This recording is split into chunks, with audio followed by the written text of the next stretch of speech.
Right now, as you're listening to this, the moment you think you're in is already in the past. Neuroscience shows that the present moment is not a point in time, it's a short illusion your brain constantly reconstructs. Today, we're going to uncover why the present feels so incredibly short and what's really happening inside your mind. Have you ever noticed how the present moment feels like it's slipping through your fingers?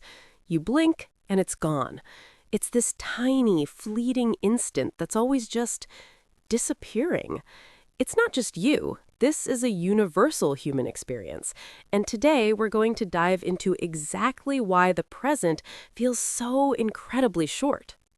So, let's start with a little thought experiment. Try to focus on the now, right now, as you're listening to my voice. Can you hold on to it? The moment you think, okay, this is it, this is the present, it's already become the past. The now you were trying to grasp is a memory. It's like trying to catch a single drop of water in a flowing river. The second you close your hand, the river has already moved on. This constant forward motion is a fundamental aspect of how we perceive time. Our brains are fascinating, but they aren't built to live purely in the present. They're prediction and memory machines. A huge portion of our mental energy is spent either reflecting on the past or planning for the future. Think about it. When you're driving, you're not just focused on the exact spot you're in. You're remembering the route, anticipating the next turn, and watching out for cars that might pull out in front of you. Your brain is constantly projecting itself forward and backward in time to keep you safe and on track. The present is just the pivot point, the hinge between what was and what will be. Neurologically, there's no single present moment center in the brain. Our perception of now is actually a construction, a blend of different sensory inputs that arrive at our brain at slightly different times.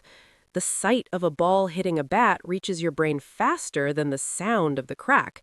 But your brain, like a masterful film editor, syncs them up. It waits for all the information to arrive and then presents it to you as a single, unified event. This processing delay means that what we experience as the present is technically already a tiny fraction of a second in the past. We're always living on a slight time lag. So the now is really more of a just now. This concept is sometimes called the perceptual moment, and scientists estimate it lasts about 2 to 3 seconds. This is the window of time our brain uses to bundle experiences together. It's why a series of quick, still images in a movie looks like continuous motion. Our brain stitches them together into a coherent story. Anything within this short window feels like it's happening now, but beyond that, it's already filed away as the past. So our very definition of the present is a constructed and very brief window of time. Let's also talk about how our attention works. When we're deeply engaged in something we love, like playing a video game, having a great conversation, or working on a passion project, we enter a state of flow. In this state, our sense of time can get completely distorted. Hours can feel like minutes. Why? Because we're so focused on the task at hand, we stop monitoring the passage of time. Our brain allocates all its resources to the activity, not to the clock. In these moments, the present expands because we're fully immersed in it. We're not worrying about the future or dwelling on the past. Conversely, when we're bored or waiting for something, time seems to drag on forever. Think about waiting in a long line or sitting in a dull meeting. Every second feels like an eternity. In these situations, we become hyper-aware of time passing. We're constantly checking our watch, thinking, is it over yet?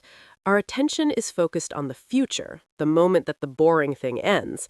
This makes the present feel agonizingly long, but also empty and devoid of meaning, something to be endured rather than experienced. So our focus dramatically shapes our perception of the present's duration. Another huge factor is memory.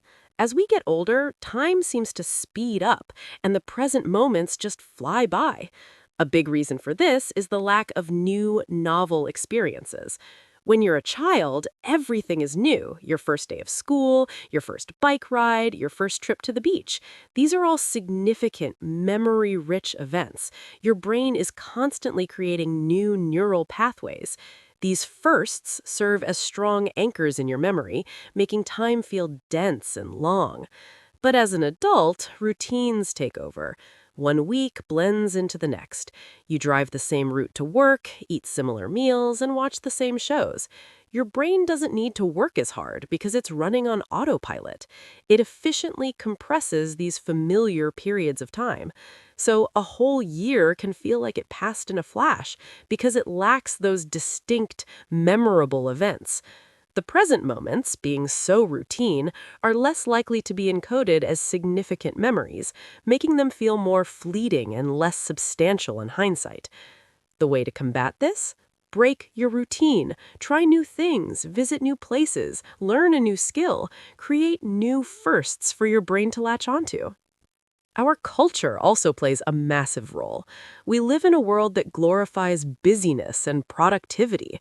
Our phones are constantly buzzing with notifications, our calendars are packed, and our to-do lists are endless. We're always rushing from one thing to the next, our minds already on the next task before we've even finished the current one. This constant forward-looking mindset effectively shrinks the present down to almost nothing. So, how can we make the present feel a little less short? It all comes down to mindfulness and attention. Mindfulness is the practice of intentionally paying attention to the present moment without judgment. It's not about stopping your thoughts, it's about noticing them without getting carried away. You can practice this through simple exercises. For example, take a few minutes to just focus on your breath. Feel the air entering and leaving your body. Or when you're eating, really taste your food. Notice the textures, the flavors, the smells. Turn off the TV, put your phone away, and just eat. These small acts of focused attention pull your brain out of its default mode of planning and ruminating and anchor it firmly in the now. When you do this, you're not just passing through the present, you're inhabiting it.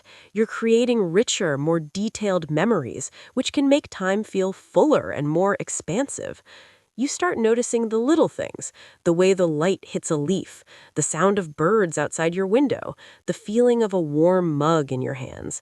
These are the details that make up a life, but we so often miss them because we're rushing. Think of your attention as a spotlight. You can shine it on the past, on the future, or right here, on the present. Where you choose to direct that spotlight determines your experience of reality.